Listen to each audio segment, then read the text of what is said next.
Hi my dear students. ஆரி class போகிறதுக்கு முன்னாடி ஆரி பற்றி கொஞ்சம் ஹிஸ்ட்ரி தெரிஞ்சுக்கலாமா? என்ன அப்படின்னா, ஆரி அப்படிங்கிறது ஒரு நீடிலோட நேம்.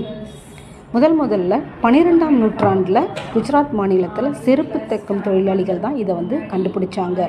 ஸோ அரசர்கள் இந்த மாதிரி ஆளுங்களுக்கு இந்த மாதிரி போர்ப்படை வீரர்கள் இவங்க எல்லாருக்குமே ஒரு செருப்பு தைச்சி இந்த மாதிரி கொடுத்துட்டு இருந்தாங்க. அந்த முறையை பார்த்த அரசர் ஒருத்தர் தான் இதை நம்மளோட கிட்ட நிறைய தங்கம், வைரம், வைடூரியம், மாணிக்கங்கள், முத்து இந்த மாதிரி இருக்கே, இதை நம்மளோட ஆடைகளில் பயன்படுத்தி விலை உயர்ந்த ஆடைகளை அணியலாமே அப்படின்னு சொல்லி ஒரு க்ரியேட்டிவ் மைண்டில் தான் இவங்க முதலாக இந்த செருப்பு தைக்கும் இதிலிருந்து துணிகளுக்கு மாற்றப்பட்டு இன்றும் பிரபலமாக இன்றைக்கி ஒரு மிகப்பெரிய ஒரு தொழில் மயமாகவே மாறி போய் இருக்கிறது தான் இந்த ஆரி ஒர்க். இது பார்த்திங்கன்னா ஒரு க்ரியேட்டிவ், இன்னொருத்தர் போட்ட டிசைனுன்னு கிடையாது.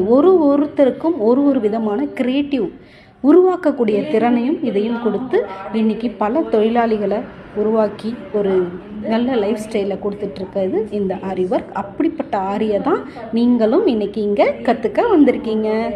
ஓகே, கிளாஸ்க்கு தேவையான பேசிக் திங்ஸ் பார்த்துடலாமா?